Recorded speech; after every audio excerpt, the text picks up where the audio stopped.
Olá pessoal, sejam todos bem-vindos no Mauro Podcast, um estúdio especializado em podcast. Hoje, nosso ilustre convidado, Carlos Vitorati. Seja muito bem-vindo, Carlos, por ter aceito o nosso convite. Estou à sua disposição. Quero agradecer imensamente a gentileza do convite, agradecer a oportunidade de estar nesse estúdio que trabalha com uma mídia inovadora, que a gente torce para que seja um sucesso em Dourados e região, até porque nós precisamos dessas mídias com quem a gente possa falar com as gerações mais jovens, que a gente possa se inteirar dentro de todas as transformações que a internet nos legou, lembrando que a tecnologia está aí para ser usada. Agradeço mais uma vez o convite e a gentileza de estar sendo tão bem recebido. Bacana, gente. Do meu lado aqui o co-host Vinícius Cardoso, educador, publicitário. Esse cara é uma potência, gente. Seja muito bem-vindo, Vinícius. Boa noite a todos. Quero mandar um abraço aí pro pessoal que está nos assistindo. O pessoal já estava com saudade, hein, Mauro? Tem falado bastante. É uma satisfação estar aqui com Carlos Vitorati. Vamos conhecer um pouquinho essa personalidade. Bacana, gente. Eu gostaria aqui de falar dos nossos parceiros, nossos apoiadores. Quero Mais MS Salgaderia, gente. Hoje eu vou cortar aqui para a câmera do meio. Então, você que precisa fazer um coffee break, vários salgadinhos aí para eventos, coquetéis. Então, meu amigo Marcos e a Celeida, então é só entrar em contato lá. Hoje eles presentearam a gente aqui com vários salgadinhos, então esse bate-papo aqui vai ser bem gostoso, né, Vinícius?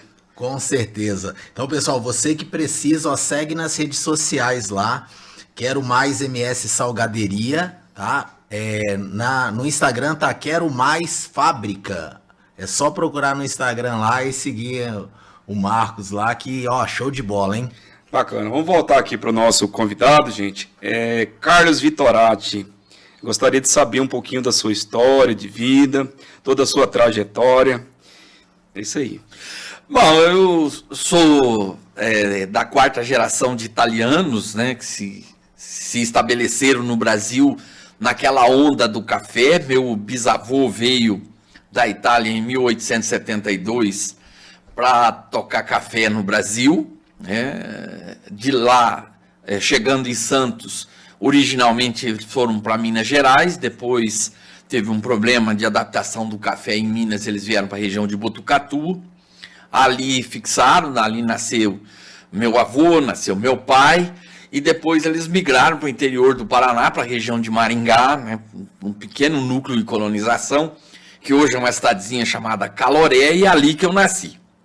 E dali eu migrei várias vezes no interior do estado do Paraná. Tive a felicidade de conhecer um grupo de religiosos que me acolheram e me deram as instruções básicas, né, de ensino. E aí acabei em Curitiba, e eu contava hoje de manhã, nesse nosso pré-encontro pro Mauro, que ele me perguntou como é que você foi parar na economia. E eu falei, por uma situação de acidente. Meu pai era pequeno agricultor e eu ia junto com meu pai na agência bancária. E naquele tempo não era Banco do Brasil, era o Banestado, né? Que é onde os agricultores iam buscar dinheiro para fazer o plantio. Meu pai foi produtor de amendoim, meu pai foi produtor de algodão, meu pai foi produtor de soja. Então eu conheci um pouco dessa vida toda. E aí eu morria de inveja, eu admirava muito o gerente do banco. Porque naquela época o gerente do banco era a grande autoridade da cidade, né? Tinham 3 autoridades, o padre, o juiz e o gerente do banco. Então o gerente do banco era convidado para ser padrinho de casamento, ele era convidado para apitar jogo de futebol, ele era meio com autoridade. E eu fiquei com aquilo na cabeça, e um dia eu perguntei para o gerente, né, o que precisava estudar para chegar lá. Ele falou economia. E eu fiquei com aquilo na cabeça, né? E cá estou eu hoje, formado em economia. Bacana, gente. Pessoal, só quero reforçar aqui, Quero Mais MS Salgaderia, né? Uma fábrica aí que vai estar atendendo. Inclusive hoje, gente, olha que delícia aqui. né? Pena que vocês que estão aí, nossos seguidores, ó, aqui é Pode doce. sentir o cheirinho. Pode sentir o cheiro, né? Nem o cheiro, nem o sabor, porque tá muito, Tá muito 10. bom, tá muito bom. Ó, um docinho. Nosso convidado. Opa, obrigado. Perdão, gente. Fala. Gente, vai lá. Entre em contato com a Celeida, entre em contato com o Marcos. Então, é só coisa de primeira linha, né? Parabéns, né? Tá de parabéns a salgaderia. Delicioso, Tá gostoso, né? Nossa, sequinho, ó. Então vamos lá no nosso convidado especial. Pessoal, vocês que estão aí nos seguindo, Mauro Podcast, um estúdio especializado em podcast, vai lá no YouTube, curta, compartilha, se inscreva. Isso é uma forma de estar fortalecendo todo o nosso trabalho. Eu gostaria que você falasse um pouquinho da sua família, do seu convívio ali com os familiares e amigos. Bom, como eu já citei, eu sou de família italiana, e família italiana é muito aglomerada, né? Então a família vivia mais ou menos perto, me lembro ainda das reuniões na casa do sítio do meu avô, com os meus primos, com os tios, né? Eu sou de uma família, a parte do meu pai são em 6 irmãos, e da parte da parte do meu pai 8 irmãos, e da parte da minha mãe 6 irmãos, né? Então eu tinha tios, primos, né, muita gente para circular. E um dos meus primos, inclusive, acabou conhecido no Brasil inteiro, porque foi jogar no Palmeiras, na Sociedade Esportiva Palmeiras, foi goleiro do Palmeiras durante um certo tempo, o Sérgio. E aí isso abriu o conhecimento para a gente, né? Eu, graças a Deus, hoje tenho muitos amigos em Dourados, em Campo Grande, São Paulo. Então a família se enraizou, né? Os Vitorates hoje tem uma grande colônia de Vitorates em Botucatu, tem uma grande colônia de Vitorates em Serquilho, ficaram alguns em Caloré e tem alguns na região de Foz do Iguaçu e em Xanxerê, em Santa Catarina. Então a gente é de uma família que se espalhou e isso faz com que festas de Natal, Páscoa, a família tenha muito por onde se reunir. Italianos são mesmo assim, né? A gente gosta de uma conversa alta, gosta de uma festa em família. Quer dizer, os encontros da italianada realmente são animados.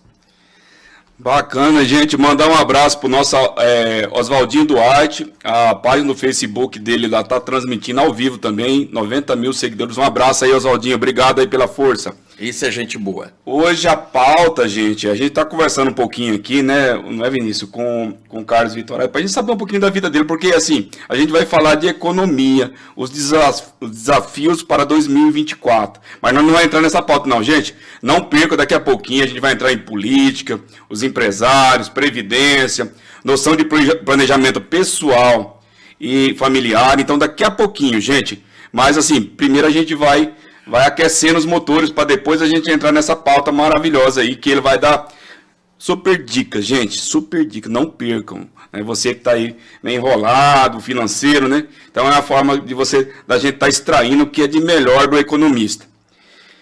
Carlos Vitorates, vamos embora? Vamos lá. Vamos lá. Eu gostaria, Animado gente, sempre. Tá o Hassib, um abraço, Hassib, acompanhando aí, mandou um abraço pro Carlos Vitorates. O doutor Noemir Felipeto mandou um abraço, queria que você mandasse um abraço para eles lá, Carlos. O Hassib é muito gente boa, nosso parceiro, nosso amigo. O doutor Noemir é um grande advogado, uma pessoa que eu admiro muito. Mandar para eles um forte abraço. E dizer para o doutor Noemir que não se preocupe não, o Grêmio ainda vai se classificar na Libertadores, ele pode ficar tranquilo. Bacana, gente. Agora é o seguinte, antes de a gente entrar na economia, eu gostaria, Carlos Vitorates, economista, eu gostaria que você falasse uma história pitoresca, uma história engraçada, assim, hilária. Olha, durante essa minha vida eu vivi muitas situações estranhas, mas eu falava aqui no início sobre Curitiba, né? E Curitiba é uma cidade europeia dentro do Brasil. Então, quando a gente chega estranho dentro de Curitiba, a gente sofre muito. E eu me lembro que a primeira vez que eu cheguei de automóvel. E eu não vi que os sinais de não pode estacionar, ao invés de ser aqui, como tem uma placa em específico, Na maioria dos bairros, essa placa é colocada no poste de energia, porque o poste fica do lado da rua. E aí eu parei embaixo da placa, onde não podia estacionar. E aí a velhinha saiu de dentro da casa dela, olhou para mim e falou assim: moço, o senhor que é dos matos, se o senhor vai morar na nossa cidade, pelo menos respeite o que é da nossa cidade. E eu achei aquilo uma história pitoresca, porque na maioria dos lugares as pessoas não se preocupam muito com isso. Mas o curitibano tem muito essa situação do zelo com a sua cidade, do zelo com a limpeza do seu bairro, do zelo com aquilo que é dele. Eles têm um senso de vida pública que o restante do Brasil precisaria aprender com o curitibano. Então, eu trago isso até hoje, né? Foi uma história que eu aprendi na hora, passando muita vergonha, mas depois eu ri dela e falei, não, eu tenho que aprender essa história. Bacana, gente. Nossos patrocinadores. Vamos falar um pouquinho dos nossos patrocinadores, Vinícius? Com certeza. Pessoal, tem coisa quente aí que o Carlos vai passar umas dicas de economia. Não percam, viu, gente? Pessoal, Quero Mais Salgaderia, já falei. Eu gostaria que você falasse, Vinícius, do seu trabalho que você realiza também. Vinícius Cardoso, pode ir. Pessoal, além de coordenador numa escola pública aqui de Dourados, né, eu trabalho com consultoria de marketing, tanto na parte física como na parte digital. Né? E sou host aqui no Mauro Podcast também. Então a gente faz aí um pouquinho de cada coisa, né? Estudando sempre bastante. Do marketing digital, eu sou pós-graduado em marketing digital. Na área da educação eu tenho três graduações na licenciatura, né? Fora outras pós-graduações na educação também. Estudar, como acredito que deve ser da mesma forma, Carlos, nós somos educados para estudar. Nossa geração, né? A cobrança era muito forte para o estudo, porque era o único caminho da gente sair de uma situação de Vinícius, fala um pouquinho do seu trabalho, fachada, banner, aquele material que vai atrás dos carros ali, pessoal da pré-candidatos aí que vão precisar. Pessoal, parte física, banner, cartão de visita, fachada, cavalete, a troca de lona e a fachada completa, com lona vinil, letra caixa, ACM. A gente faz toda essa parte aí, carimbo pedagógico para professor, banner pedagógico. A gente só não faz dinheiro, né, Mauro? O resto a gente faz tudo. Na parte digital, a gente assessoria de rede social, criação de campanha, panfletagem digital. É vasto as possibilidades de atividades. Né? Exatamente. Pessoal, mandar um abraço lá pro Felipe da Bull Fitness, ali quase na Real Bonfacre ali, eu não sei, aquela rua que sobe ali, o Vilmar ali, quase chegando na Real Bonfacre.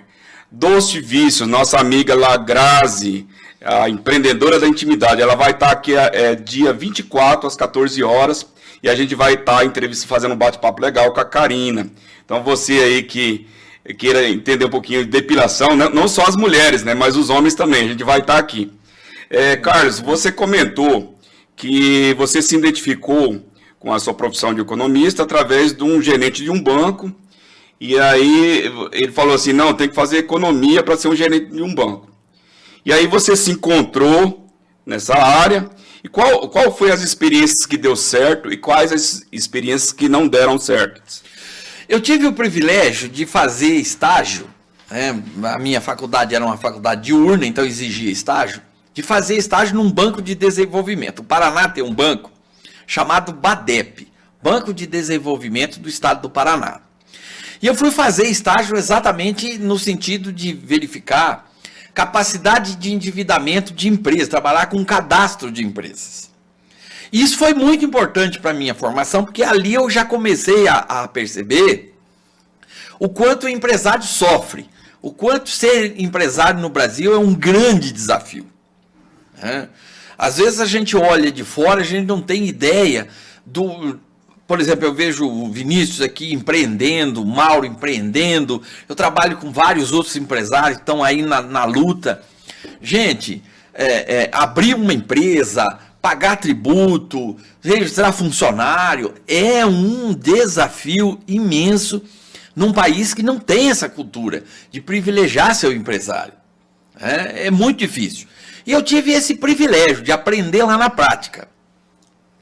E aí eu queria muito trabalhar com uma área que eu via os meus amigos fazer, que é a área da economia pública, da área do negócio de prefeitura, de governo do estado.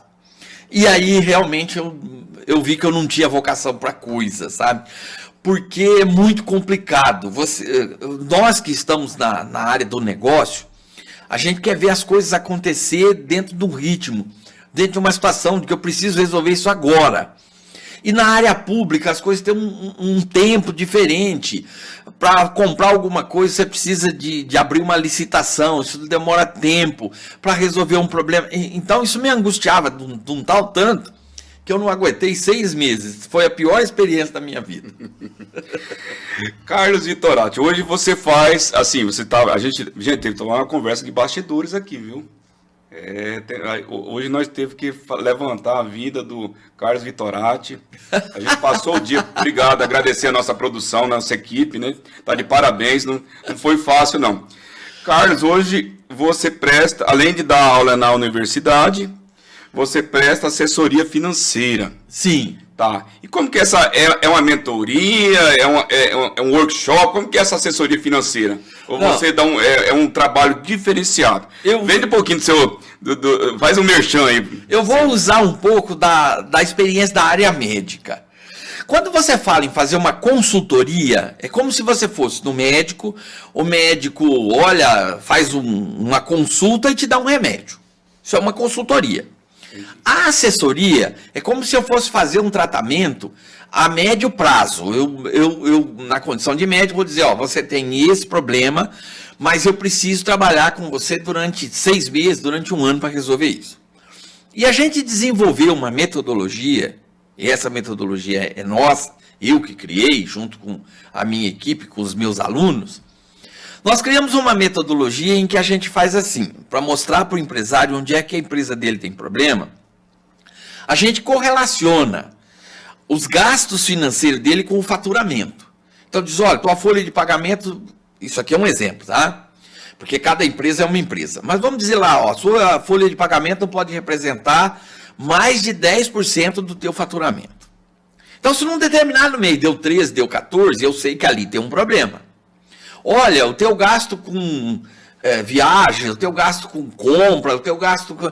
então, a gente parametriza isso tudo e mensalmente a gente faz, primeiro, o planejamento do mês e depois o relatório de execução financeira de cada mês.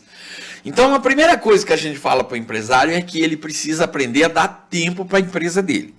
Eu costumo dizer que a empresa é como uma namorada bonita. E se você não der tempo, se você não der carinho, se você não der atenção, ela migra, ela foge. Então a empresa também precisa disso. Ela precisa de tempo, ela precisa de dedicação do empresário. Ah, mas eu não tenho esse tempo, porque eu preciso comprar, eu preciso vender, eu preciso estar cuidando do meu cliente, eu preciso estar cuidando do mercado. Então me dê alguém da tua inteira confiança para fazer isso dentro da tua empresa. Por quê? Porque se você não tiver esse zelo, o dinheiro escapa. E eu vou dar um exemplo. Eu fui trabalhar para uma empresa e o empresário sabia que a empresa gastava muito, mas ele não sabia onde. E aí nós fomos fazendo essa análise e aí um certo mês eu mostrei para ele que só de tarifas bancárias a empresa dele tinha gastado 4.800 e alguma coisa. E que ao longo do ano ele gastava 50 mil reais de tarifa bancária. Ele falou, mas eu estou jogando um carro seminovo fora por ano com tarifa de banco. Com tarifa de banco. Então, são pequenas coisas que você precisa olhar. Olha, esse banco aqui está me cobrando muito. Então, vou chegar no gerente e vou dizer, ou você me libera de certas tarifas, você diminui o custo da minha operação, ou eu vou migrar para outro banco. Hoje você tem bancos digitais, hoje você tem carteiras outras, né, que são inclusive de atuação gratuita.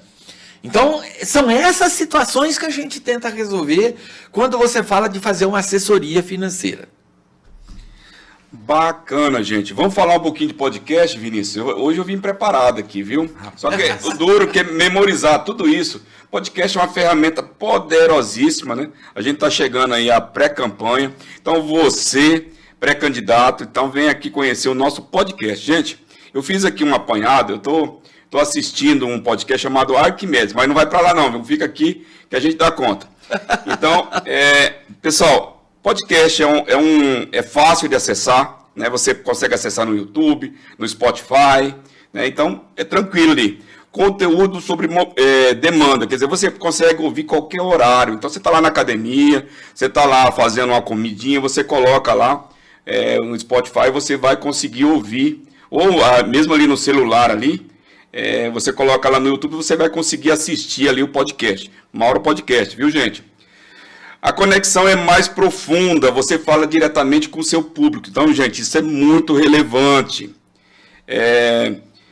O podcast também ele vai fornecer insights valiosos, é o que está acontecendo hoje aqui. Eu usei toda a minha moeda social para trazer o Carlos Vitorati, um economista renomado na região, tem todo um protagonismo. Então ele vai estar dando dicas valiosas a respeito da economia e as dificuldades que estão sendo enfrentadas aí no ano 2024. Ajuda a fortalecer o tecido social, uma vez que você traz conteúdo de relevância com qualidade. Isso é uma forma de você fortalecer todo o tecido social. Projetar uma imagem positiva na opinião pública. Então você vive de uma certa forma, não tem um protagonismo, não tem uma visibilidade, ou mesmo vamos dizer assim, a questão da reputação, você não trabalha. Então o podcast é um local onde vai ser tranquilo aqui para você estar, de uma certa forma, formando toda essa reputação, né, Vinícius? Com certeza. Pessoal, muito interessante o formato de podcast, porque é um bate-papo, é muito diferente de outras mídias que já passaram ou estão ainda na ativa. É um bate-papo descontraído. Além da gravação, que a gente às vezes coloca aqui para 1 hora e a gente vai para 1h30, 2 horas, de tão bacana, a gente consegue humanizar essa relação e depois você consegue fazer cortes, né? Até a empresa Mauro Podcast, ela já te entrega esses cortes. Todos os cortes são selecionados, ele já passa por um critério de qual que vai ser a aceitação. E às vezes você está falando uma coisa ali e ali um recorte de 30 segundos, de 1 minuto, ele te dá um poder muito grande. Pode até viralizar nas redes sociais, certeza, né? Mídias digitais. Então aproveitar essa oportunidade, porque Dourados tem isso, Dourados é Mauro Podcast. O Carlos vai falar um pouquinho. E eu só queria reforçar, eu que vivo muito no mercado, a mídia social hoje ela tem uma capacidade tanto de reforçar determinados comportamentos como de reprovar determinados comportamentos. A mídia social hoje é um regulador importantíssimo do comportamento do mercado, né? Então, quando eu tomei conhecimento da importância de ter uma produtora de podcast em Dourados, eu disse, olha, Dourados está de parabéns, é uma cidade que não chegou ainda a 500 mil, que já se inseriu no contexto de uma cidade que entendeu o quão importante é a mídia social. Bacana, gente. Mauro Podcast, um estúdio especializado em podcast. Você vem aqui, faz a gravação, faz os cortes, você coloca lá na sua mídia digital. Essa é uma forma de estar tendo visibilidade, protagonismo e melhorando a sua reputação. Vamos pro Pinga Fogo agora? Vamos falar de economia? Vamos. Gente, a gente rodeou, mas agora vamos apertar o Carlos Vitorati, viu? Não vai ser mole, não. Em relação à economia, Carlos, quais são os desafios de 2024? E eu gostaria que você começasse pela política. Olha, o grande desafio político que nós temos, e isso começou com a eleição, no dia da eleição eu já dizia isso, numa entrevista que fizeram com a gente, eu dizia, olha, o presidente ganhou sem ter maioria no Congresso. Né? Isso é muito complicado, porque a partir daí você fica muito refém das decisões que o Poder Legislativo vai tomar. Porque o grande protagonismo numa república democrática é do poder legislativo. E aí nós estamos tendo hoje uma situação que complica muito essa relação, porque nós temos no Brasil hoje uma minoria que não faz política com argumento, mas faz política com o fígado. Eu perdi essa votação, eu vou para o Supremo. Então nós aprendemos nos últimos anos a ajuizar tudo que a gente perdeu. E isso criou um protagonismo para o Supremo Tribunal que não é próprio dos países democráticos. Eu vou te dar um exemplo. Vocês dois aqui têm filhos. É perigoso você não saber o nome do ministro da Educação, que é a autoridade que cuida de todo o processo educacional, que abrange o teu filho, que abrange as gerações mais jovens, mas dos 11 ministros do Supremo, a gente sabe de cor pelo menos o nome de 7 ou 8. Tamanho protagonismo que isso ganhou. Então a política no Brasil entrou num momento muito complicado, num momento de tensão, num momento de crise. Né? O Congresso quer recuperar seu protagonismo, o Executivo e o Judiciário querem, de uma certa forma, podar um pouco esse protagonismo, e a gente vive um momento de tensão muito complicado. Né? E aí, para se vingar do Executivo, de vez em quando o Congresso inventa a tal das pautas-bomba. Agora tem uma aí pairando no ar, que é a história de dar quinquênio para os membros mais baixos das categorias do judiciário. O problema é que isso estoura o orçamento. Então, é uma relação tensa essa relação política recente. Bacana, gente. Vamos falar do Quero Mais MS Salgadaria, Vinícius? Tá com você aí. Não, gente... Eu vou virar. Não, vai ter que mostrar, Mauro. Vai ter que mostrar. Olha porque, a qualidade do salgadinho, gente. Sequinho. Saborosos.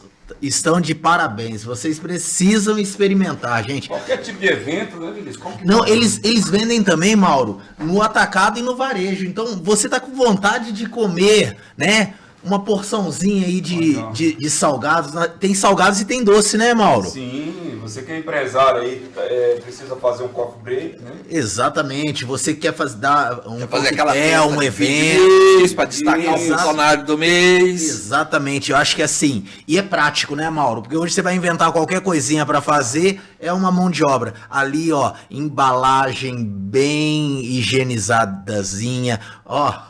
Maravilha, vamos comer esse salgadinho. Vitorati. Eu vou aceitar. Gente, dá uma olhada nesse pastelzinho aqui, gente. Ó. Olha lá o Vitorati lá, ó. Olha esse pastelzinho sequinho, gente. Olha, uma maravilha. Um abraço lá, nossos empresários lá, a Celeida e o Marcos, né? Empreenderam pesado aqui em Dourados com a fábrica. Parabéns, né? A situação que vive a economia hoje, né, Carlos? A pessoa tá, assim... tendo coragem de investir, tá de parabéns, dona Celeida e o Marcos, um abraço. Obrigado aí pelo salgadinho, tá? Nossos parceiros. E desejar a eles todo o sucesso do mundo. Com certeza. E com o Mauro Podcast, aí que vai dar certo mesmo. Tomara. São as nossas votas. Vai lá, Vinícius, é com você. Muito bem. Pessoal, ainda falando, né? Aproveitar a oportunidade que o Mauro Podcast proporciona, que é esse momento onde a gente consegue aí passar para quem está nos assistindo essas dicas valiosas sobre economia. Vitorati, o senhor acabou de falar sobre essa questão dos poderes no Brasil, né? Uhum. A gente percebe, né? Eu como historiador posso falar que esses poderes, que são 3 poderes, tem que ter uma harmonia e um equilíbrio, é claro que uma autonomia, porque senão não teria necessidade de 3 poderes. Mas de que forma hoje a gente pode perceber esse estrelismo, vamos dizer assim, né? E essa desarmonia entre esses 3 poderes? Eu vou dar um exemplo prático. Na confecção do orçamento de 2024, o governo previu 24 bilhões de reais que deveriam vir para dentro do caixa do governo a partir da chamada reoneração dos 17 setores mais intensivos em contratação de mão de obra que deixam de pagar o seguro previdenciário de 20% e pagam a contribuição acessória de 1,5% a 4% sobre a folha de pagamento. Então, faz essa substituição. Isso venceria dia 31/12/2023. Então, isso foi feito um projeto legislativo, foi aprovado e teria um prazo de vencimento. Aí, o que aconteceu? O Congresso resolveu votar, no final do ano passado, uma prorrogação desse processo até 31/12/2027. No dia 28 de dezembro, o governo, mesmo sabendo que o Congresso tinha feito essa medida legislativa, o governo foi lá e fez uma medida provisória reonerando os 17 setores. Aí o Legislativo não recebeu a medida provisória, devolveu a medida provisória. O presidente do Senado tem essa autonomia. Ele usou da autonomia constitucional e devolveu a medida provisória. O que o governo fez? Fez um projeto de lei e mandou para o Congresso. Então isso mostra esse momento de tensão. Aí você vai me dizer assim, mas e na economia? O que isso provoca? A economia é feita de 3 elementos: expectativa, realidade e visão futura. A partir do momento em que eu vejo os poderes, a estrutura de governo tendo dificuldade de funcionamento, eu, empresário, eu começo a ter medo de que isso vá contaminar a economia e eu começo a remarcar preço, eu começo a fazer a chamada remarcação defensiva. Então eu começo a aumentar o preço do meu produto, porque eu vou dizer assim, olha, o governo vai ter dificuldade, ele vai ter que aumentar tributo, isso vai custar mais caro, eu já vou ter que aumentar meu produto lá na frente, então já aumenta agora. E aumento de preço vai criar um fantasma chamado inflação. E a única maneira que você tem de combater a inflação é com aumento de juros. E aumento de juros provoca recessão na economia. Então, é uma situação complicada, né? Tudo na economia é muito intrincado. Tudo na economia é muito junto. Então, é por isso que eu uso dos espaços que eu tenho, inclusive eu quero mais uma vez agradecer esse espaço, para tentar explicar para a dona de casa, para o empresário, para o trabalhador, para o cidadão comum, para a cidadã comum, que a vida dele depende de tudo que acontece na economia. Se ele vai ter mais dinheiro, se ele vai ter menos dinheiro, se o dinheiro dele vai comprar mais, se vai comprar menos. Né? Tudo isso é diretamente impactado pela economia. Bacana. Eu percebo, Carlos Vitorati, que inclusive até uma fala de algum político, um presidente de uma Câmara dos Deputados Federal, ou um senador, ou mesmo o presidente da República, isso já acaba impactando. Impacta muito. Impacta bastante, né? Não tenha dúvida. Para o bem ou para o mal. Depende do que o cidadão fala. Ontem, por exemplo, numa fala de fim de semana, o presidente da República disse que o ministro da Fazenda precisava parar de ler, né, de ficar lendo o livro e começar a produzir coisa na economia. Pegou muito mal no mercado. Hoje o dólar voltou a subir por conta do nervosismo no mercado. Por quê? Porque você começa a olhar para o cidadão que está olhando ali o que está acontecendo e diz assim, bom, se o presidente deu esse tipo de recado, é porque o ministro não está tão prestigiado. Daqui a pouco ele cai. E quem é que vem para o lugar dele? E existe um ditado popular que diz assim, que nada é tão ruim que não possa piorar. Então esse é o grande medo. Um abraço para o nosso amigo doutor Noemir Felipe, especialista em direito eleitoral. Um abraço aí, doutor. Gostaria que o senhor fizesse sugestões, pode fazer perguntas. Nosso podcast ele é interativo. Então, se o senhor tiver uma pergunta aí, pode fazer. Vinícius. Muito bem. Carlos Vitorati. Diga-me. O senhor falou sobre expectativa.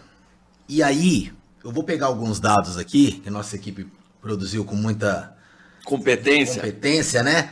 Que ele fala o seguinte: a projeção do IPEA de 4% em 2024 está dentro da meta do Banco Central. Sim. Que é de 3% com tolerância, né? Fica entre 1,5%, mais ou meio, né? Que é para mais ou para menos. A inflação, né, projetada, ela é um dos fatores que ajuda o Copom, né, do Banco Central, a reduzir a taxa de juro Confere. Que é um reflexo da Selic mais baixa, que é um estímulo do crescimento econômico e geração de emprego e renda. Confere. Porém, o senhor falou sobre uma coisa muito interessante, que é a expectativa. O Brasil, 2023, superou as expectativas De crescimento econômico. Uhum. Porém, há uma projeção para uma queda desse crescimento agora para 2024. Pensando que a inflação foi controlada, aumento de emprego, a taxa Selic ela já baixou, né? O que está faltando? Qual que é o medo ainda que tem para que realmente o Brasil agora está entrando na posição de nona economia do mundo? Nona maior economia. Exatamente. Nona maior PIB. Exatamente. O PIB cresceu acima do esperado, mas a gente ainda percebe uma insegurança na economia brasileira e já uma previsão de queda até alicerçada a questão da agricultura. O que você poderia falar sobre isso que de alguma forma vai impactar na sociedade brasileira como um todo? Nós temos aí, em cima dessa tua pergunta, nós temos que olhar dois cenários. O interno, quer dizer, o cenário brasileiro e o cenário mundial. No cenário mundial, a gente tem um medo, a gente tem um receio, a gente tem uma preocupação muito grande com o que está acontecendo no Oriente Médio. Israel e Irã. Queira Deus que os dois fiquem quietos, que um não ataque o outro. Por quê? Porque nós estamos falando do centro mundial. O Oriente Médio ainda representa 54% do petróleo consumido no mundo. Então, se você tem uma guerra lá, se você tem dificuldade de exportar petróleo, o preço do petróleo vai subir. Se o preço do petróleo sobe, o preço do petróleo contamina o restante da economia, porque o petróleo é indutor do preço de transporte. E o transporte afeta, principalmente num país rodoviário como o nosso, o transporte afeta o preço de todos os demais produtos. Então aí vai subir alimento, vai subir roupa, vai subir energia, vai subir tudo que depende de insumos. E isso afeta a nossa economia por dois aspectos. Primeiro, a nossa economia não é formadora de preço, nós somos exportadores de commodities. Soja, milho, algodão, açúcar, minério de ferro, manganês, ouro, bauxita. Então nosso leque de produtos de exportação é imenso. Mas a grande maioria desses produtos, quem põe preço é o mercado comprador. Então, se você tem um problema lá fora, de guerra, de tudo mais, e o mercado começa a comprar menos, então você tem um problema complicado na economia, porque o petróleo vai subir e o preço do teu produto vai cair. E aí você tem um problema de desequilíbrio de balança comercial. Então nós estamos muito nessa expectativa. E para piorar, o clima não ajudou. Nós tivemos uma safra extraordinária em 2023. A safra de 2024 já vai ser 4,5%, 5% menor, porque a safra de milho de inverno vai ser muito ruim. Então isso já cria problemas. Depois você teve um problema muito sério de desbalanceamento de chuva. Choveu demais num lugar, não choveu no outro. Então você pega o preço das hortaliças, por exemplo, a cebola subiu 40%, a batata subiu 36%, o tomate disparou. Então isso tudo cria um problema muito sério, porque mais de 60% da nossa população é população de baixa renda. Então, quando isso aumenta, aumenta o preço da cesta básica. Aumentando o preço da cesta básica, o brasileiro compra menos. E quando isso começa a apertar, o cidadão fica com medo de fazer compra futura. Ele não vai tomar crediário, ele não vai tomar empréstimo consignado, ele não vai tomar nada para comprar. Então, isso diminui o impacto do mercado. Por isso, a previsão de crescimento para 2024 e 2025 está bem abaixo do que se imaginava antes. Certo. Carlos Vitorati, para saber de economia tem que saber de clima, tem que saber de relações internacionais e muitas outras coisas, né, Carlos? É aquilo que eu dizia no começo, a economia, o presidente Barack Obama dizia na sua campanha que a economia decide tudo. E é verdade, né? Ninguém vai ser bom médico, ninguém vai ser bom engenheiro, ninguém vai ser bom comunicador, ninguém vai ser bom dono de casa, boa dona de casa, se não entender um pouco de economia. Muito bem. Bacana, gente. O Mauro fica doido que eu fico agoniado aqui, ó. A conversa é tão boa, né, Mauro? É verdade. Pessoal, Economia é apaixonante, gente. Quem vive dentro da economia sabe o quanto eu sou apaixonado por isso. Eu falo, se deixar, eu falo a noite inteira disso. Economia é vida. É. Agora eu vou puxar um pouquinho da sardinha pro lado da educação, tá, ô Carlos? Claro! Olha só. Sou educador também. Isso, exatamente. A gente começou aqui nos bastidores, né? E isso é muito interessante porque o conhecimento ele encanta. O senhor acabou de falar, né, sobre como que o nosso produto interno bruto, né, o que a gente comercializa com os demais países. E aí eu percebo que, como historiador, lá na época do imperialismo, lá atrás, ou na própria época da colonização, que é anterior, mais anterior ainda, a gente via as grandes potências mundiais colonizando, né, a países até então que eles consideravam inferior, exatamente, periféricos. E aí a gente falava dos 3 M's, né? Matéria-prima, mão de obra barata e mercado consumidor. Eu vou fazer uma pergunta bem apimentadinha aqui. Pensando em tudo isso, como o senhor falou, quem dá o preço é o comprador. A gente vende 1 tonelada de minério de ferro para a China e compra lá os Xiaomi, né? Porque colocaram tecnologia ali. Qual que seria a importância, já como educador também, o senhor falando, qual que seria a importância do investimento do Brasil em educação, ciência e tecnologia para tentar mudar esse cenário e não ser apenas, né? É claro que é muito forte, né? A nossa agricultura, a mineração, a produção de alimentos, mas eu fico preocupado com isso, que outros países eles conseguiram se tornar grandes potências por conta da educação, da ciência e da tecnologia. Queria que o senhor falasse um pouquinho sobre isso, ou é uma utopia também? Tá? Não, uma utopia minha. De forma alguma. Olha o exemplo da Índia. A Índia, que é o país mais populoso do mundo hoje, com quase 1,5 bilhão de habitantes, a Índia está conseguindo alocar sua população graças ao seu pioneirismo, graças ao avanço do trabalho em pesquisa e desenvolvimento de tecnologia. A maioria dos centros, né, dos chamados call center, no 0800 que você liga para falar com a empresa, não estão no Brasil. A maioria deles estão na Índia. A maioria das estruturas hoje de translado de dados estão baseados na Índia, pela posição geográfica do país e pelo quanto eles investiram. Então eu venho escrevendo uma obra, venho trabalhando numa obra que eu pretendo falar da minha expectativa de transformação da economia do Brasil, e eu digo uma coisa. Eu acho que uma das coisas que nós precisávamos enfrentar era a legalização do jogo, com abertura de cassinos, de centro de eventos e tudo mais ligado com o jogo. Por quê? Isso poderia aumentar o nosso plus de receita para o Estado em R$1 trilhão por ano. E com esse dinheiro você teria necessariamente que transformar as universidades federais em centros de pesquisa. Porque elas têm essa vocação, elas têm essa capacidade. Então hoje você pegar uma Universidade Federal da Grande Dourados, você pegar uma UEMS e transformar elas em centro de ensino universitário é perder dinheiro. Você tem ali grandes pesquisadores, a grande maioria são doutores, são pós-doutores, são pessoas com uma capacidade de pesquisa extraordinária, mas não podem desenvolver isso, por quê? Primeiro, porque o aluno não pode parar, porque ele não tem bolsa de sustentação. E segundo, que você não tem financiamento de pesquisa. Né? Enquanto os países asiáticos gastam 2,5%, 3% do seu PIB em pesquisa, nós estamos gastando 0,14%. Então você tem razão, a tua angústia é a minha angústia. Quem entende o país diz assim, ó, nós corremos o risco de daqui a 15, 20 anos gastarmos muito dinheiro para comprar tecnologia de fora, ou se não tivermos esse dinheiro ficar atrasado.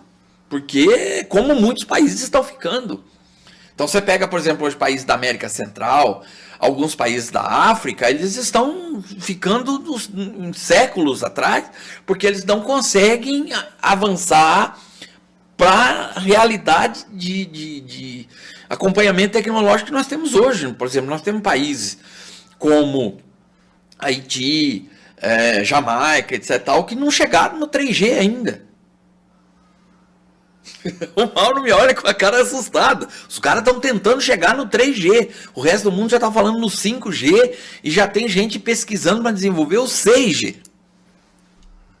Bacana, gente. Quando eu falo, Carlos, de mão de obra, de mercado consumidor, eu percebo que até a nossa geração, né, nossas crianças, elas são muito usuárias da tecnologia, mas ela não tem o conhecimento, não tem a curiosidade mais de saber como que funciona.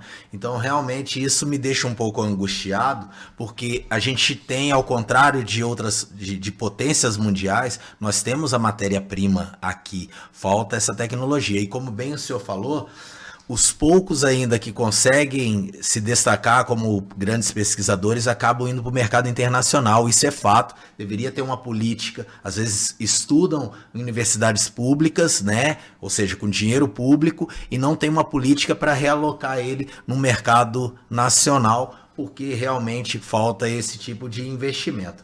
Ainda falando sobre economia, Carlos, eu já estou me convencendo que tudo é economia, né? Aleluia! Consegui converter o historiador, né? Pessoal, você que está aí, ó, preste atenção, porque a gente vai caminhar para a economia doméstica aqui. Ele vai dar altas dicas. Fique aí com a gente, tá, gente? Vamos lá. Ainda falando de governo, falando de tudo isso, nós percebemos, né, na transição, como o senhor falou da questão da política, que esse novo governo, quando assumiu, os controles das contas públicas foi um grande desafio e ainda é um grande desafio para esse governo, né? Nós tínhamos no governo Temer a questão do limite do teto, chama lei do teto de gastos. Exatamente. E depois parece que mudou, né? Chama novo arcabouço fiscal. Exatamente. E aí o que acontece? Dentro disso, né, nós temos algumas renúncias tributárias. Aí o senhor falou da relação hoje do presidente com o seu ministro da Fazenda, onde o clamor da sociedade é para que continue algumas reduções, né, tributárias e tudo mais.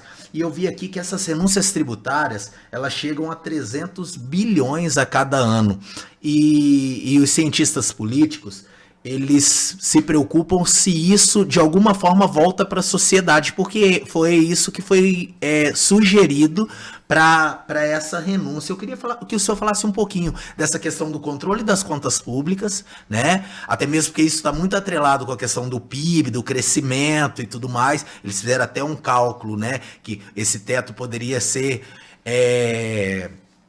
achado em cima de um crescimento, porque há responsabilidade, mas aí a gente vê essa questão de uma preocupação e o medo, aí é onde entra naquela questão que o senhor falou da questão da expectativa. Queria que o senhor comentasse um pouquinho sobre o controle das contas públicas e as renúncias tributárias que vai ter que caminhar, né? Para começar a falar sobre isso, eu preciso falar de uma questãozinha que precede isso tudo, que é a questão da dívida pública que o Brasil tem. Nós estamos batendo hoje em 6,5 trilhões de reais de dívida pública. Tá? Aí a nossa cabeça não consegue dimensionar isso, é um número muito grande. Então eu vou desenhar para quem está no Mauro Podcast, para que a pessoa entenda o tamanho da dívida. Vamos imaginar em notas de 100. Tá? Você tem que ter uma pilha, um empilhamento de 100 metros de comprimento, por 10 de largura e 10 de altura. Isso dá 1 trilhão. 100 por 10 por 10. Nós devemos 6 vezes e meia isso. Há um juro, hoje, né, de 11,25, que é a taxa Selic, né, você vai pagar quase 200 bilhões de reais por ano de juros. Então, qual é a maior demanda nas contas do governo? Pagamento de juros. Aí, quando o governo é incapaz de conter, quando o governo gasta mais, e este ano nós vamos gastar entre 44 e 50 bilhões de reais a mais do que o governo vai arrecadar, O que acontece? Você aumenta essa dívida. Aumentando essa dívida, você aumenta a conta de juros que você tem que pagar. E aí vai faltar dinheiro para você investir em educação, vai faltar dinheiro para você investir em saneamento, numa série de outras coisas. Né? Por exemplo, a maioria da população não sabe que para você poder comprar a vacina para a Covid, o governo anterior teve que fazer um arremedo na lei em cima das dívidas que o governo tem com as pessoas, chamado precatórios. O doutor Noemir Filipeto, que está nos ouvindo, e os demais advogados que estão ligados aí no Mauro Podcast, sabem muito bem o que eu estou falando. O que é um precatório? Eu estava andando na rua e eu colidi meu carro com o carro da prefeitura. Certo? O carro da prefeitura não tem seguro. Mas eu estou certo, então a prefeitura tem que me indenizar pelo prejuízo que eu tive, não tem? Se passar de um determinado teto, a prefeitura não vai ter dinheiro para me pagar, ela vai emitir um precatório. Vai me dar um papel dizendo assim, você tem direito de receber, quando eu tiver dinheiro eu vou pagar. E aí nós tínhamos uma série de vencimentos que venciam em 2020, 2021 e 2022. O que o governo anterior fez? Fez uma lei para reduzir em 70% o montante desse pagamento e delongar isso por mais 30 anos. Por quê? Porque você não tinha dinheiro para comprar vacina. Então, entre morrer uma quantidade muito grande de gente e a imprensa fazendo aquele alvoroço em cima, e entre pagar o cidadão que tinha para receber, eu prefiro comprar a vacina e depois a gente discute isso. Então, a nossa situação é de um país que tem uma dificuldade muito grande, que é a história do cobertor curto. Não sei se vocês já viveram isso. Você está no inverno do caramba e você tem um cobertor muito curto. Se você acode os pés, a cabeça fica de fora. Se você acode a cabeça, os pés ficam de fora. A realidade orçamentária do governo é essa. E aí você fala assim, mas tem que fazer uma política de controle de gasto. Não dá, você não tem como fazer. Então tem que melhorar a receita, mas dentro do atual, da estrutura tributária que você tem, não tem como aumentar a receita, porque senão o cidadão não consegue pagar os impostos. As empresas não conseguem. Nós já estamos num teto. O México, por exemplo, cobra 26% de imposto. Nós cobramos 36%. Então, nós estamos numa situação limite. O que tem que fazer? Reforma tributária. O governo começou a fazer. Muito boa. Mas, por enquanto, fez as linhas gerais. Agora precisa sentar com o Congresso e fazer as aplicações dessa reforma tributária. Só que ela é tímida. Ela tinha que ter avançado numa série de questões. Por exemplo, por que... Eu não consigo achar uma explicação por que o jogo do bicho é proibido no Brasil. Se é o jogo mais popular. Se todo mundo joga. Vocês têm uma ideia de quanto o jogo do bicho movimenta no Brasil? 2,5 trilhões de reais por ano. Sabe quanto isso paga de imposto? 0. Pô, legaliza. Tributa. Bota um imposto aí, como é o da Mega Sena, que é 40%. Você aumenta o caixa do governo. Aí você deixa de ter esse problema menor de dizer assim, mas peraí, o governo não está conseguindo fechar as contas. Mas tem a bancada evangélica que não quer. Mas tem isso. Não, você tem que ter um governo com coragem de sentar com a sociedade, explicar para a sociedade, olha, eu preciso fazer. Por quê? Porque não tem lógica o jogo do bicho ser proibido. Até porque é proibido, todo mundo joga e está na mão do crime organizado. Então traz para a mão do Estado, legaliza e tributa. Mas por que não pode ter cassino no Brasil? Se no resto do mundo tem. Como que está a situação da jogatina, aquela jogatina online? Foi regularizada, só que o governo foi tímido. Hoje eles estão pagando 18% só de tributo, quando o resto do mundo todo paga 30%, 32%, até 40%. Mas o governo regularizou, esse governo regularizou. As chamadas BETs.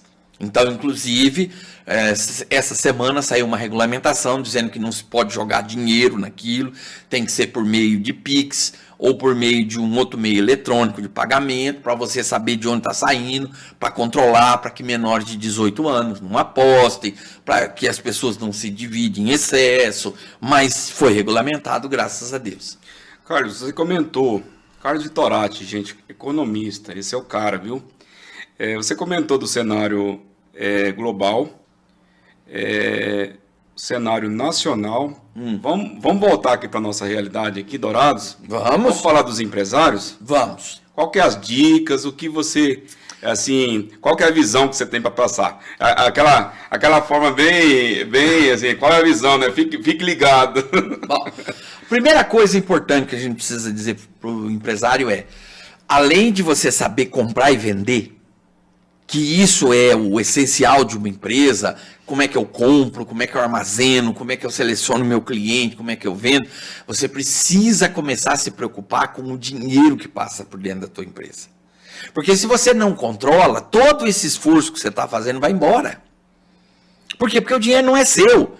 Você não é dono da empresa. Essa é a mentalidade que eu tenho que colocar na cabeça do empresário, que é difícil. Você dizer para o empresário assim, você é o primeiro, mais importante empregado que a empresa tem.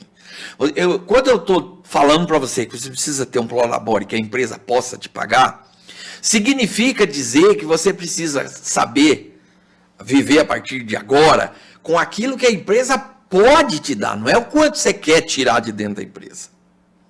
Então a primeira coisa importante primeiro, organize o controle das suas despesas. Vê onde você está gastando, como você está gastando e por que você está gastando. E planeje-se. Então não comece o mês de maio sem fazer um planejamento. Olha, eu vou ter que gastar com isso, com isso, com isso, com isso, com isso, com isso. Para poder gastar isso, quanto que eu tenho que faturar?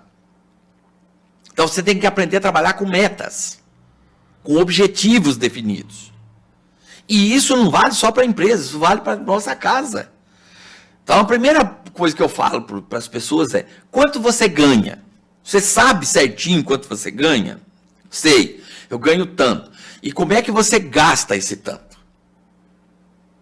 Se você não sabe responder essas duas perguntas, as finanças da tua casa e as finanças da tua empresa estão indo embora. Bora falar de Previdência? Em 2019, com a emenda constitucional, já teve bastante corte ali em relação a tempo de serviço, mas parece que o negócio cada vez mais está apertando. O que você tem para falar a respeito da nossa Previdência? Olha, o governo vai ter que achar uma fonte de suplementação. Porque em 2024, o rombo, ou seja, o Tesouro vai ter que pôr 64 bilhões de reais na Previdência Social para pagar os benefícios todos. Certo? Esse é um problema grave. Mas nós temos um problema mais grave ainda. Nós temos 5.570 municípios no Brasil. Desses 5.570 municípios, 3.112 têm previdências próprias. Dourados é um caso. Nós temos aqui o Previde. Então, o funcionário público de Dourados não recolhe mais para o INSS, ele recolhe para o Previde. E a maioria dos institutos de previdência estão com uma situação muito difícil. Por quê? Porque você tem uma geração que está ficando velha, que daqui a pouco vai ter idade para se aposentar. As prefeituras estão indo devagar com os concursos, então tem muita gente contratada e o contratado não recolhe para o Instituto Municipal, ele recolhe lá para o INSS. Então você está ficando com o caixa apertado e a lei é muito clara. Se o caixa do Instituto de Previdência não cobre, o Tesouro Municipal tem que cobrir. Nós temos prefeitura na região aqui que o repasse da prefeitura para o Instituto de Previdência já está chegando a 27% da receita líquida da prefeitura. Daqui a pouco vai chegar a 30%, 40% e vai inviabilizar a maioria das prefeituras. Então o problema previdenciário no Brasil hoje é gravíssimo. Por quê? Você resolveu uma parte, você alongou a expectativa de aposentadoria do funcionário da iniciativa privada, da empresa privada. Você não resolveu o problema dos institutos, você não resolveu a previdência dos estados, dos 26 estados do brasileiro. Nós temos 14 quebrados. Graças a Deus não é o caso de Mato Grosso do Sul, que está numa condição financeira extraordinária, mas a maioria das 79 prefeituras do estado estão em situação muito complicada, entre elas a de Dourados, que tem uma dívida monstruosa. Então, se você juntar a dívida, mais o repasse do Instituto, mais uma série de problemas, eu começo a achar que os que vão se candidatar na próxima eleição são muito corajosos, porque vão pegar um pepino muito grande pela frente. Mauro Podcast, um estúdio especializado em podcast. Gente, vou super indicar, vou super recomendar. Quero Mais MS Salgaderia, uma fábrica especializada em salgados. Gente, o investimento foi pesado. O Marcos, um abraço aí, Marcos. Um abraço, Celeida. A Celeida, ela tem um vasto conhecimento a respeito da culinária. Então eu tive lá na fábrica, Vinícius, assim, todo mundo de touca, realmente uma linha de produção. Eu super indico. Então você que empresário, você que precisa fazer um coquetel, eventos, buffet, buffet não, buffet, não é buffet, eu esqueci, perdão. Coffee break. Coffee break. Então vai lá no Quero Mais MS Salgaderia. Você me surpreendeu, Mauro, porque quando você falou da qualidade, da linha de produção da Quero Mais, mas tem um toque especial aqui, porque parece que foi feito artesanalmente, sabe aquela coisa que você faz com a mão? Era isso que eu queria chamar a atenção. Quando você falou que a senhora Celede, que eu não conheço, mas que eu quero ter o prazer de conhecê-la, é artífice aí, realmente tem que ter um conhecimento profundo, porque não é só o fazer. É a arte de como foi tão bem feito. E esse é que é o X do problema. Ela tem uma vasta experiência, inclusive ela já fez programa de TV com o Tatá. Celeida. Um abraço, Celeida. Vou chamar ela para entrevistar ela. Sem dúvida, ela merece. Eu vou prestigiar aqui o nosso amigo Noemi Filipeto. Um abraço, Filipeto. Ele faz uma pergunta para você dentro do que você falou anteriormente. O patrão é um dos funcionários da empresa e ele tem que ser os dois. Nada de ir no caixa no final da tarde. É isso? Mas sem dúvida nenhuma.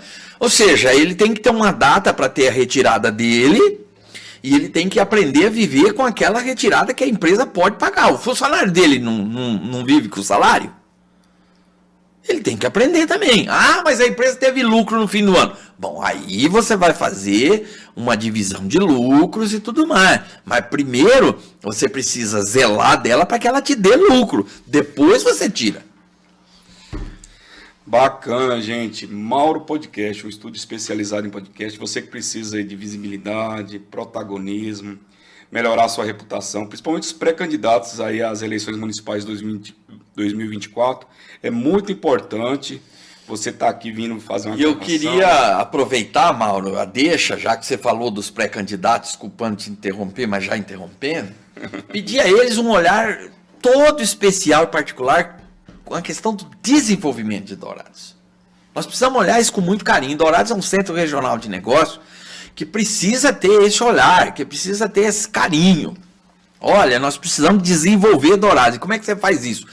Com políticas de geração de negócios aqui dentro. Nós precisamos fortalecer o nosso empresário. Nós não podemos viver da grande empresa que vem de fora, porque vai chegar um momento que nós não vamos ter poder de atrair mais. O cinturão de indústria da cidade cresce de um tal nível que você não consegue atrair mais. Então nós precisamos salvaguardar, nós precisamos dar condições de trabalhar para o pequeno, para Quero Mais Salgaderia, para o cidadão ali do posto, para o cidadão da mentoria, para todo mundo. Nós precisamos criar condições para que a cidade tenha um fluxo de negócio que remunere todos esses empreendedores. Mas não é fácil ser empresário. Eu acho que eu já quebrei umas 2 empresas, Vinícius. Porque você não procurou o carro. Se procurasse o carro, ele ia evitar eu vou falar o seguinte, a gente teve uma conversa aqui de bastidores, né, com o Carlos Vitorati, e ele deu dicas preciosas, valiosas, viu? Então você que está com a sua empresa, precisa de afinar algumas coisas no financeiro, contrate nosso amigo Carlos Vitorati, ele tem toda uma assessoria financeira e ele vai estar te ajudando aí, né? sabe mexer com contabilidade, essas coisas assim, ou conseguir um financiamento, não é tão simples, né? Esse é um outro problema, né? Porque o Brasil é um país de muita dificuldade de acesso a crédito. Os bancos brasileiros são pequenos para o tamanho da economia. Então, acesso a crédito é muito complicado. É muito complicado. Em geral, tem acesso a crédito aí o cidadão que tem um nome bem arrumado, que tem um bom score, mas esse não precisa do crédito. É a mesma coisa de você chegar e falar para o cidadão assim, ó, você está com uma saúde muito boa, então você vai ter que tomar remédio. Ué, mas se estou com a saúde em dia, vou tomar remédio para quê? O remédio é para quem está doente. O crédito deveria ser para a empresa que está em dificuldade, né, com assessoria, com acompanhamento para ela se recuperar. Mas essa não consegue porque ela não tem score. É isso aí. Bacana. Falando ainda sobre empresa, então eu vou falar um pouquinho lá dos nossos patrocinadores, né? Falamos da Quero Mais, né? Nós temos a VDC Story, é aqui na rua de trás, gente, na Firmino. É uma empresa lá do André. Eu quero mandar um abraço pro André. Apostou também, é um jovem empresário, apostou na cidade, criou a sua marca. Tem lá produtos que é da VDC. Ó, gente, vou falar para você. Excelente qualidade, muito bem selecionado, preço justo, tá? Sigam eles nas redes sociais, façam uma visita na loja, é aqui entre a Marcelino e a Weimar, ali na Firmino. Vinícius, sem delongas, e o nosso horário aqui já tá bombando. Já tá bombando, né? Só para finalizar aqui, eu tinha várias perguntas aqui, gente. Oh, meu Deus do céu. Vai ter que ser em outro episódio. Mas vamos falar. Terei imenso prazer em retornar a casa. Com certeza, assim, já tá convidado para o próximo episódio. Vamos falar um pouquinho de planejamento pessoal e familiar, Vitor, para a gente fechar com chave de ouro? Olha, essa é uma atividade que eu faço em igrejas, em escolas e tudo mais. O que a gente precisa ensinar as pessoas? A aprender a trabalhar com uma planilha de planejamento. Então você tem que aprender dentro da sua casa, certo? A trabalhar com 3 tipos de despesa. As essenciais. Então o que eu não posso deixar de atender? Isso eu não tenho como fugir. As medianamente essenciais, ou seja, aquilo que eu posso, e as supérfluas. E atender a isso, né, com prioridade do teu ganho. Então, ó, eu tenho que viver com o que eu ganho. Eu tenho que encaixar os meus gastos dentro da minha capacidade de receita. E tem que chegar a um certo período, a um certo ponto, depois que você ganhou experiência, depois que você aprendeu a se planejar, a trabalhar com planejamento, a ter uma sobra financeira de pelo menos 3% por mês. Por quê? Porque emergências vão acontecer. Você não ficou doente, mas você tem um pet lá na tua casa que é de estimação, ficou doente. A escola pediu um negócio pro teu filho. Então, isso é fundamental. Uma outra coisa que me perguntam, professor, e a questão dos financiamentos? É bom ou é ruim? Gente, pobre só compra alguma coisa se financiar. Como é que a gente compra carro? Como é que a gente compra air fryer para dentro de casa? Como é que a gente compra uma televisão mais moderna? Financiando. Só que você precisa aprender a fazer conta de juros. Certo? Qualquer juros, qualquer carga de juro que passar de 1,5% ao mês é muito cara. Você não consegue pagar. Por quê? Porque não é 1% vezes 12.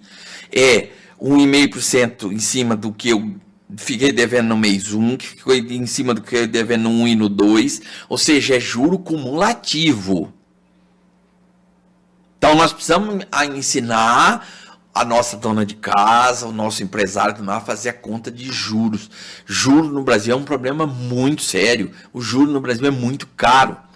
Por exemplo, se você comprar um veículo, certo?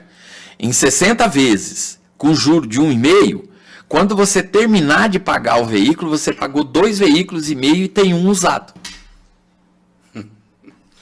Complicado, né? É isso.